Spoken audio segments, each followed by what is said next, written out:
अस्सलाम वालेकुम dear class second year का हमारा आज एक बहुत ही इम्पोर्टेंट टॉपिक है डीएनए रेप्लिकेशन। ये एग्जामिनेशन के लिहाज से भी बहुत इम्पोर्टेंट है और कुछ बच्चों को इसमें काफ़ी डिफ़िकल्टी होती है समझने में। ये बहुत ही शॉर्ट लेक्चर है, आप एंड तक देखेंगे, उम्मीद है आपका ये टॉपिक क्लियर हो जाएगा। तो सबसे पहले हम देखते हैं कि डीएनए रेप्लिकेशन होती क्या है। अगर हम डीएनए रेप्लिकेशन की बात करें कि क्या होती है, तो DNA makes it copy. DNA क्या करता है, अपनी एक कॉपी तैयार करता है। अब कॉपी का आप लोगों को पता है कि कॉपी क्या होती है कि सेम वही चीज़ जो पेरेंट्स है वही क्या होती है आगे ऑफस्प्रिंग में कॉपी होती है। उसके बाद क्या है, वाई डीएनए रेप्लिकेट या वाई डीएनए रेप्लिकेशन अकर। तो इसका थोड़ा सा बैकग्राउंड है, आप शुरू से ही ग्रेड 6, 5, 7 से पढ़ते आ रहे हैं। क्या होता है, क्रोमोसोम होते हैं, क्रोमोसोम डिवाइड होते हैं। उसके बाद क्रोमोसोम के अलावा आपने एक लफ्ज़ वहाँ पे और भी सुना होगा, पढ़ा होगा कि DNA as a inheritance material. अब इसका क्या मतलब है कि DNA as a inheritance material, कि डीएनए जो होता है वो पेरेंट्स टू ऑफस्प्रिंग क्या होता है, ट्रांसफर होता है। इनहेरिटेंस की बात करें तो विरासत जिसे कहते हैं। अब हम लोग क्या कहते हैं, थोड़ा सा मैं आपको जो हमारे अगले लेक्चर हैं उनके लिए भी आपको कंसेप्ट मिल जाए कि ये सारा सिस्टम हम कर क्यों रहे हैं, डीएनए रेप्लिकेशन क्यों हो रही है। पहला क्या होता है डीएनए रेप्लिकेशन, उसके बाद दूसरा ट्रांसक्रिप्शन, ट्रांसलेशन, ये हम सारा करते क्यों हैं। तो क्या होता है, आप लोगों ने देखा होगा पिछले चैप्टर, पिछले टॉपिक में हमने पढ़ा था कि डीएनए के मॉडल कौन कौन से हैं। एक कंजर्वेटिव है हमने पढ़ा था, जिसमें क्या होता है हम कहते हैं कि जो पेरेंटल डीएनए है वो टोटली कंजर्व महफूज रहता है और एक न्यू बना देता है। उसके बाद हमने सेमी कंजर्वेटिव पढ़ा है, जिसमें पेरेंट डीएनए जो होता है वो हाफ कंजर्व रहता है और एक अपनी कॉपी बना लेता है। तो अब इसमें होता है क्या, जब एक सेल डिवाइड हो रहा होता है दो के अंदर, तो उसमें फिर क्या होता है, आप अगर इस तरह से देख सकते हैं कि एक क्या है आपके पास, ये आपके पास एक सेल है। अब हम किस चीज को, क्योंकि बाकी जो दोनों थे वो रिजेक्ट हो गए थे, सेमी कंजर्वेटिव मॉडल जो था वही आगे चलता गया था। अगर आप लोग देखें ये क्या है, एक पेरेंट डीएनए है, तो साथ अगर इसने सिंपल मेटासिस के अंदर भी देख लें तो इसने क्या बनाना होता है, एक से दो सेल बनने होते हैं। और अगर ये रेप्लिकेट ना करे, ऐसे ही आगे न्यू सेल के अंदर चला जाए, तो फिर क्या होगा, इनके साथ नाइंसाफी होगी, एक इधर आ जाएगा एक इधर आ जाएगा। लेकिन इनको क्या चाहिए, कॉपी हम कह रहे हैं तो सेम पेरेंट की तरह होना चाहिए। तो फिर ये क्या करते हैं, डीएनए क्या करता है, अपनी कॉपी तैयार करता है, ये ऐसे। तो फिर क्या होता है, इसको भी दो मिल जाते हैं, इसको भी दो मिल जाते हैं। अब दूसरे लफ्ज में फिर बाद में क्या होता है, ट्रांसक्रिप्शन का हम प्रोसेस पढ़ेंगे कि डीएनए क्या करता है। डीएनए इनहेरिटेंस मटेरियल है, इसके पास स्पेशल सीक्वेंस होती है जिसको हम जीन कहते हैं। उन्होंने क्या करना होता है, आगे प्रोटीन तैयार करानी होती है। वो प्रोटीन ही होती है दरअसल जो आगे जाके कोई ट्रेस को कंट्रोल करती है। हर ट्रेस के लिए मुख्तलिफ तरह की प्रोटीन होती है। तो क्या है, डीएनए रेप्लिकेट इसलिए करता है। उसके बाद क्या है, हाउ डीएनए रेप्लिकेशन अकर, कि डीएनए रेप्लिकेशन कैसे होती है। तो आप देख सकते हैं हम, रेप्लिकेशन क्या है, done by many enzyme. Replication में बहुत सारे एंजाइम आ जाते हैं। इधर मैंने क्या किया है, सिर्फ आपको थोड़ी सी एक समरी बता दी है कि डीएनए रेप्लिकेशन में कौन कौन सी चीजें इस्तेमाल होती हैं। अब सबसे पहले जो एंजाइम इस्तेमाल होने वाले हैं, गायरेज है, डीएनए हेलिकेज है, सिंगल स्ट्रैंड बेंडिंग प्रोटीन हो गई है। उसके बाद पॉलीमरेज है, पॉलीमरेज की वजह से 5 टाइप पर बताई हुई है, लेकिन आपकी बुक में कितने हैं, 3 टाइप्स है पॉलीमरेज की। उसके बाद आरएनए प्राइमर होता है और लाइगेज होता है। ये वो वाले एंजाइम है जिन्होंने क्या करना है, काम सर अंजाम देना है अपना, किसमें, डीएनए रेप्लिकेशन में। उसमें लीडिंग स्ट्रैंड क्या होता है और लैगिंग स्ट्रैंड क्या होता है। अब हम आगे चलते हैं कि डीएनए रेप्लिकेशन स्टार्ट कहाँ से होते हैं। ये सारे सिर्फ आप समरी ही समझ लें, जिन चीज़ों के बारे में हम आगे आगे पढ़ेंगे। अब जो डीएनए रेप्लिकेशन है वो 3 स्टेप के ऊपर मुश्तमिल होती है। सबसे पहले क्या है, इनिशिएशन है, उसके बाद दूसरी इलांगेशन है और तीसरी क्या है, टर्मिनेशन है। अब हम देखते हैं कि इनिशिएशन से क्या मुराद है। इनिशिएशन से मुराद यही है कि डीएनए रेप्लिकेशन स्टार्ट कहाँ से होती है। अब डीएनए रेप्लिकेशन स्टार्ट होने से पहले क्या होता है कि इनको एक पॉइंट चाहिए होता है कि जहां से डीएनए रेप्लिकेशन होनी होती है, डीएनए रेप्लिकेशन होगी, लेकिन उसमें होता क्या है कि इधर आपकी बुक में नहीं है कि दो स्पेशल टाइप ऑफ सीक्वेंस होती है जिनको हम स्टार्ट कोडॉन भी कहते हैं, जहां पे इनको वो इशारा मिलेगा, फर्क करें यहाँ पे इशारा है कि यहाँ से क्या करनी है, डीएनए रेप्लिकेशन स्टार्ट करनी है। यूकैरियोटिक के अंदर इस तरह के इनको हम कहते हैं क्या है, origin of replication, origin point. Eukaryotic cell में ये एक से ज्यादा जगहों पर भी हो सकते हैं स्टार्ट कोडॉन, यहाँ से भी रेप्लिकेशन स्टार्ट होगी, इधर एक और पॉइंट होगा, यहाँ से हो रही है। तो ये क्या है, स्पेशल टाइप ऑफ न्यूक्लियोटाइड है जो क्या करते हैं, इशारा देती हैं, एक सिग्नल देती हैं कि यहाँ से क्या करनी है, रेप्लिकेशन स्टार्ट करनी है। उसको हम क्या कहते हैं, ओरिजिन ऑफ रेप्लिकेशन।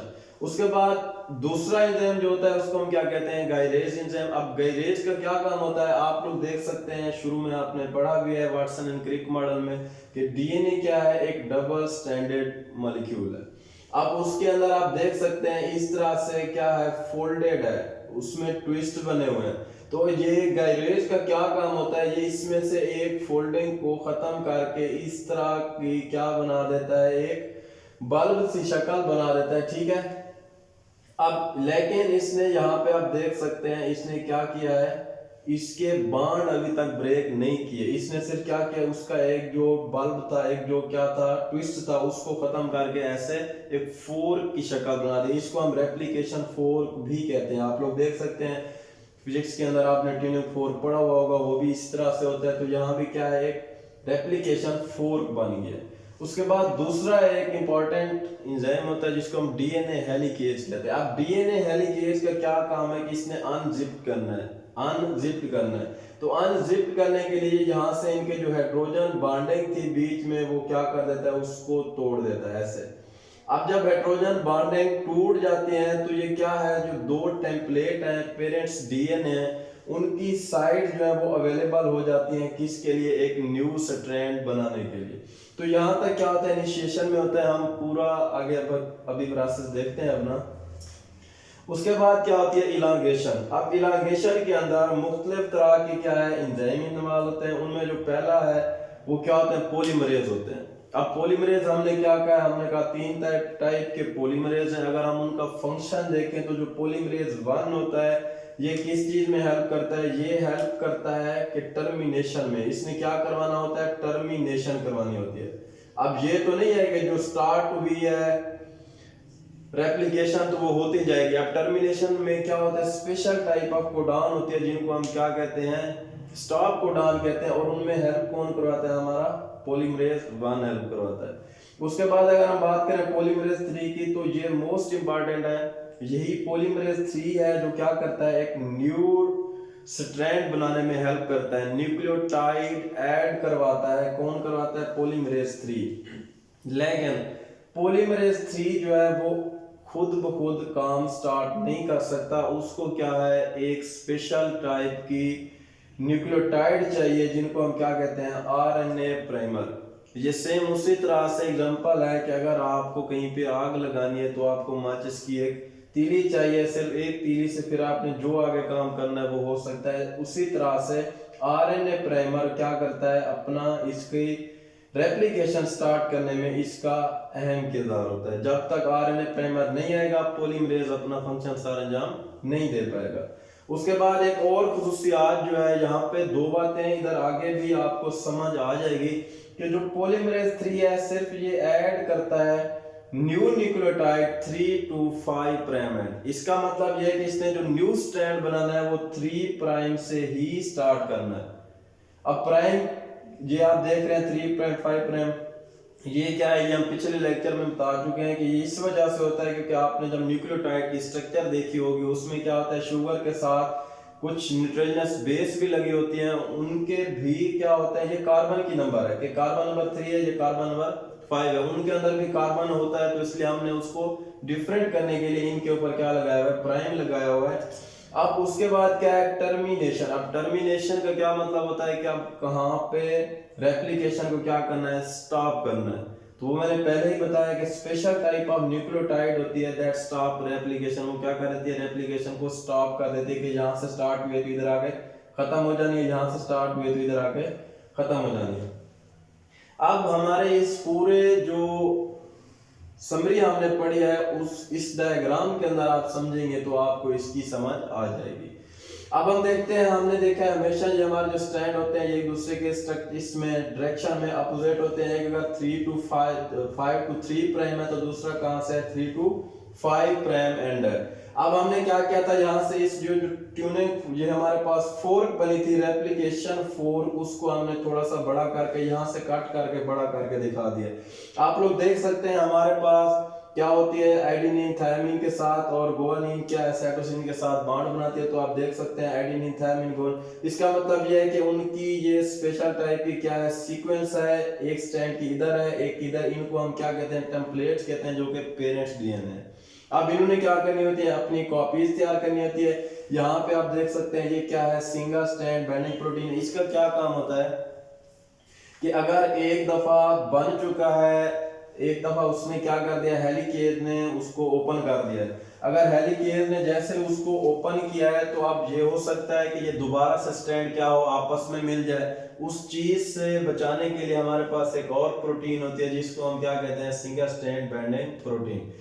अब आप लोग यहाँ पे आ जाए कि किस तरह से इसने काम सारा अंजाम देना है। अब दो बातें वो वाली ज़हन में रखनी है कि मैंने कहा है जो पॉलीमरेज 3 है वो पॉलीमरेज 3 क्या करता है, हमेशा जो न्यू न्यूक्लियोटाइड ऐड करता है वो कहां से करता है 3 प्राइम एंड से।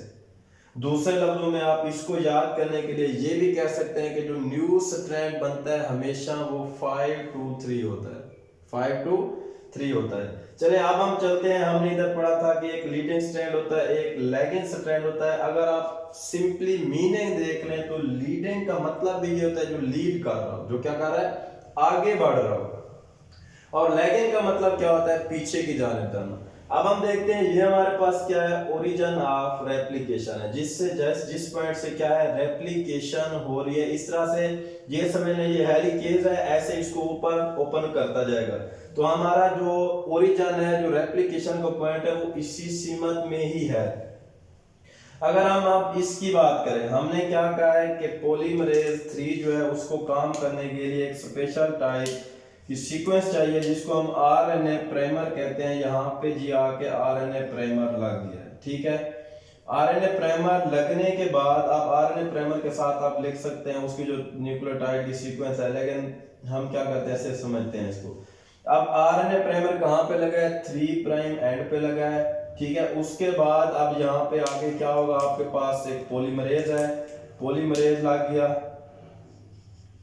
अब पॉलीमरेज ने क्या करना था, यहाँ से स्टैंड बनाना स्टार्ट करना था। जिस तरह ये क्या है आपके पास ये इस तरह से आगे चलता जाएगा एडेनिन थायमिन। अब समझाने का मतलब ये है कि मैंने कहा लीडिंग स्ट्रैंड वो कहां से स्टार्ट हुआ है 3 प्राइम एंड से स्टार्ट हुआ है और ये आगे की जाने बढ़ रहा है, किसकी जाने ओरिजिन ऑफ रेप्लिकेशन की तरफ। तो ये आगे ही बढ़ रहा है तो इसको हम क्या कहते हैं, हम इसको लीडिंग स्ट्रैंड कहते हैं। क्या कहते हैं लीडिंग स्ट्रैंड। ये हमारे पास क्या बन गया है लीडिंग स्ट्रैंड, और ये कंटिन्यूअस है। क्या चीज है ये, हमेशा ये कंटिन्यूअस वे में चलता है, यहाँ से चल रहा है, जैसे जैसे आगे खुलता जाएगा जब तक स्टॉप कोडॉन नहीं आएगा ये तब तक रेप्लिकेशन करता जाएगा। अब एक बात तो साफ जाहिर हो गई आपको कि मैंने कहा 3 प्राइम एंड से हमेशा रेप्लिकेशन स्टार्ट होती है, और दूसरी बात जो मैंने कहा है कि जो न्यू स्ट्रैंड बनेगा वो हमेशा क्या होगा 5 to 3 प्राइम एंड होगा। अगर हम कहें ये हमारा जो न्यू स्ट्रैंड बना है, एक तो ये भी है कि हमने कहा ये एंटी एक दूसरे के अपोजिट डायरेक्शन में होते हैं। अगर एक 3 to 5 है तो दूसरा 5 to 3 होना चाहिए। तो हमारा जो न्यू स्ट्रैंड अब बना है वो क्या है 5 प्राइम to 3 प्राइम एंड ऊपर तक जाएगा। ये बात अब दोनों क्लियर हो चुकी है। कौन कौन सी कि न्यू न्यूक्लियोटाइड हमेशा 3 प्राइम से स्टार्ट करना है उसने पॉलीमरेज ने, और ये भी कंफर्म हो चुकी है कि हमेशा जो न्यू स्ट्रैंड बनना है वो 5 to 3 प्राइम बनेगा। अब ये तो आपकी लीडिंग स्ट्रैंड की बात हो गई खत्म। अब हम उसके बाद चलते हैं कि दूसरा जो हमने पढ़ा है लैगिंग स्ट्रैंड वो क्या होता है। अब अगर हम लैगिंग स्ट्रैंड की बात करें तो वो अपनी बात हम ज़हन में रखें कि न्यू स्ट्रैंड जो होते हैं वो हमेशा कहां से स्टार्ट होते हैं 3 प्राइम एंड से स्टार्ट होना है। उसने मतलब जो पॉलीमरेज है उसने ऐड कहाँ से करना है, 3 प्राइम एंड से। अगर ये 5 प्राइम एंड है, इसका कहीं ना कहीं पे इधर से 3 प्राइम एंड भी तो होगा ऐसे, ठीक है।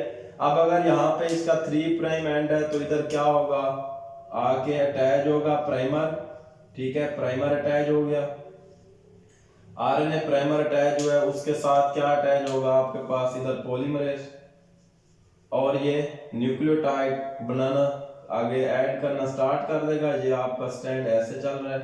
अगर आप लोग ये देखें, अब ओरिजिन इस टाइप पे है, रेप्लिकेशन फोर्क आगे उस टाइप पे बढ़ रही है, और जो स्टैंड आपका न्यू बन रहा है वो क्या है, पीछे की जाने इस टाइप जा रहा है।